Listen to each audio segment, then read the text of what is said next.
एक बार दो दोस्त रेलवे प्लेटफार्म पर मिले। उनमें से एक हरियाणा का था, एक राजस्थान का।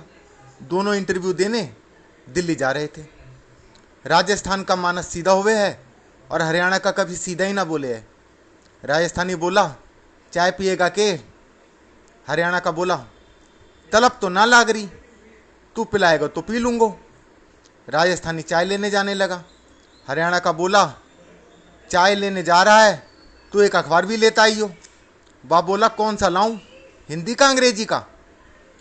हरियाणा का बोला, कोई सा भी लेके आई हो, मैंने तो बिछा कर बैठना है।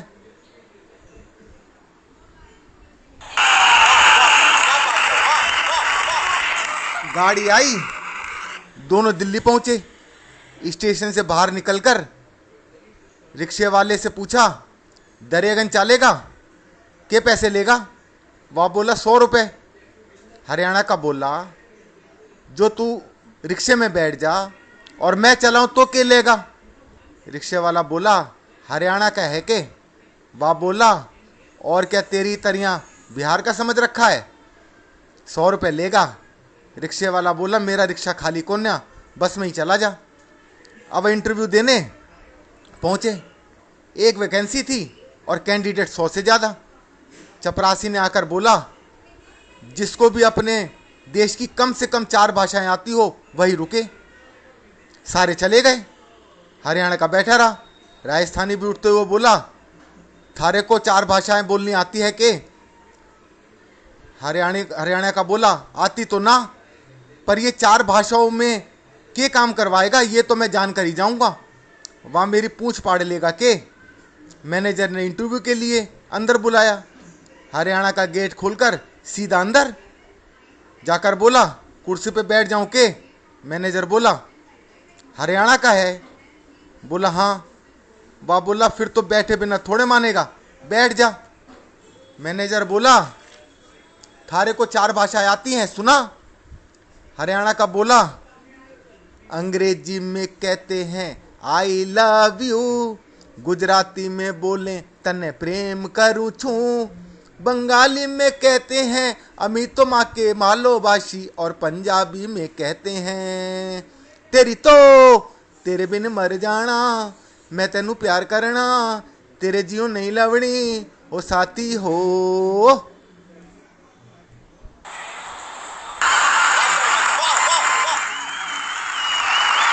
मैनेजर ने अपना माथा पीटा। चपरासी से बोला, दूसरे को भेज।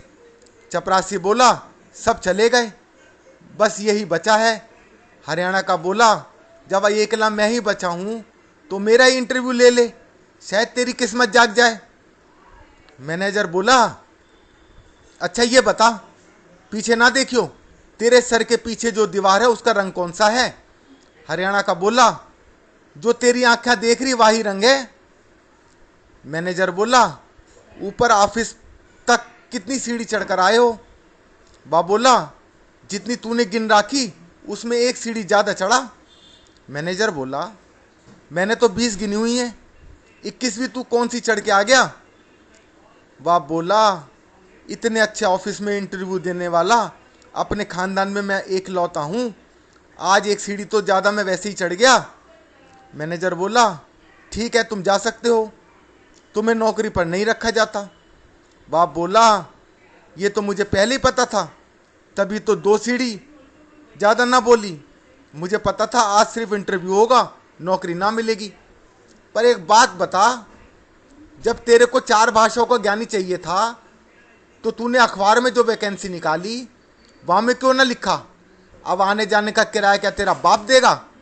मैनेजर ने चुपचाप जेब से किराया निकाल कर दे दिया।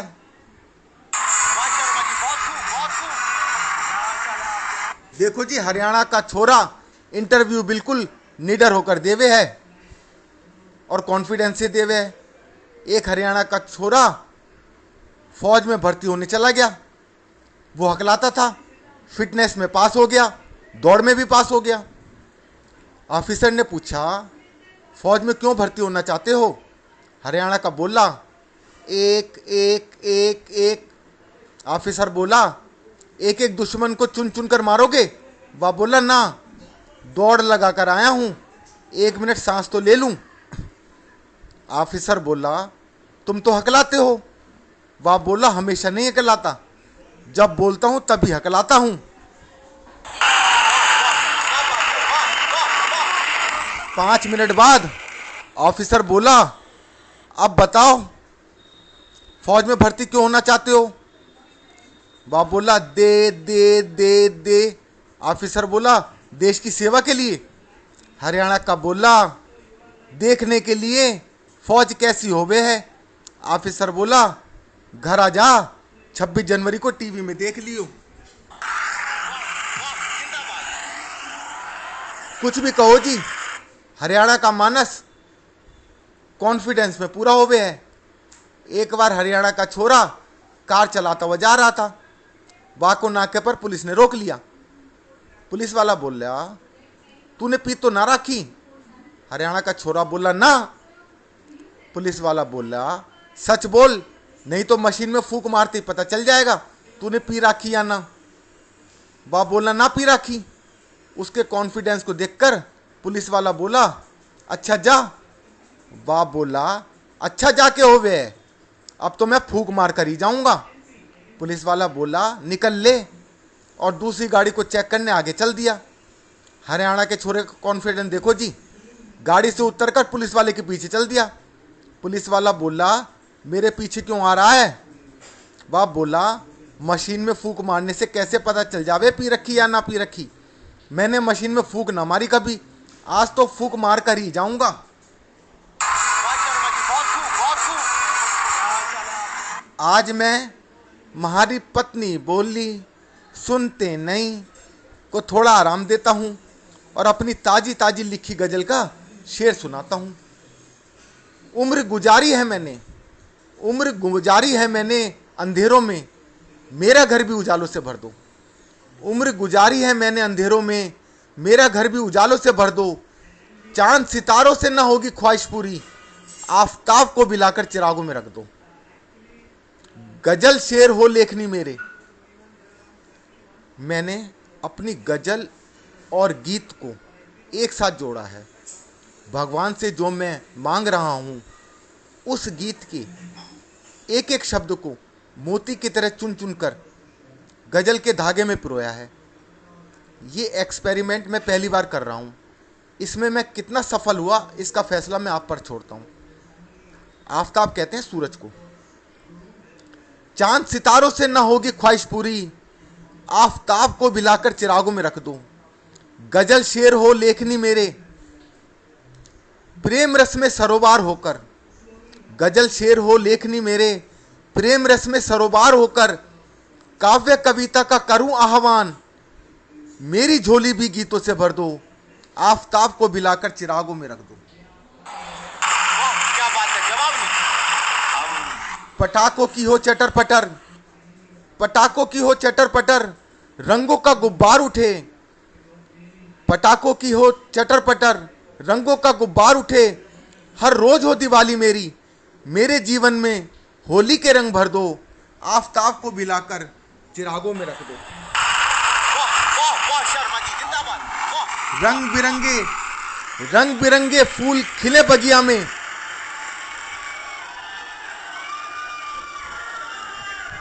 रंग बिरंगे फूल खिले बगिया में, खुशबू आंगन को महकाए।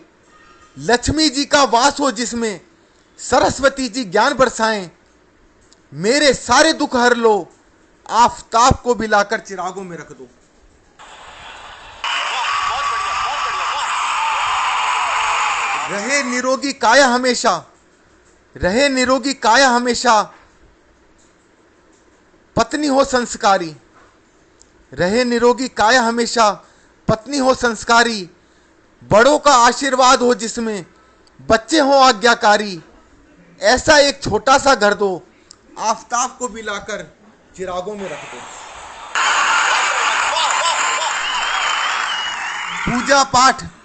पूजा पाठ करे प्रतिदिन, पूजा पाठ करे प्रतिदिन। सुख वैभव के दीप जलाएं। पूजा पाठ करे प्रतिदिन, सुख वैभव के दीप जलाएं। दूसरों की दुख तकलीफ दूर करने में बने सहारा। मातृभूमि का कर्ज चुकाएं। ऐसा मुझको वर दो, आफताब को भी लाकर चिरागों में रख दो। वाह, बहुत बढ़िया, वाह। इससे आगे अगर मेरे और सुनना चाहते हो तो यूट्यूब चैनल पर देव किशोर शर्मा के नाम से ओपन करो, मेरे पुराने सब लिखे हुए मिलेंगे। अभी पिछले ही उसमें मैंने एक लिखा था, गज़ल वगैरह लिखी थी, वो सब आपको सुनने को मिलेंगी।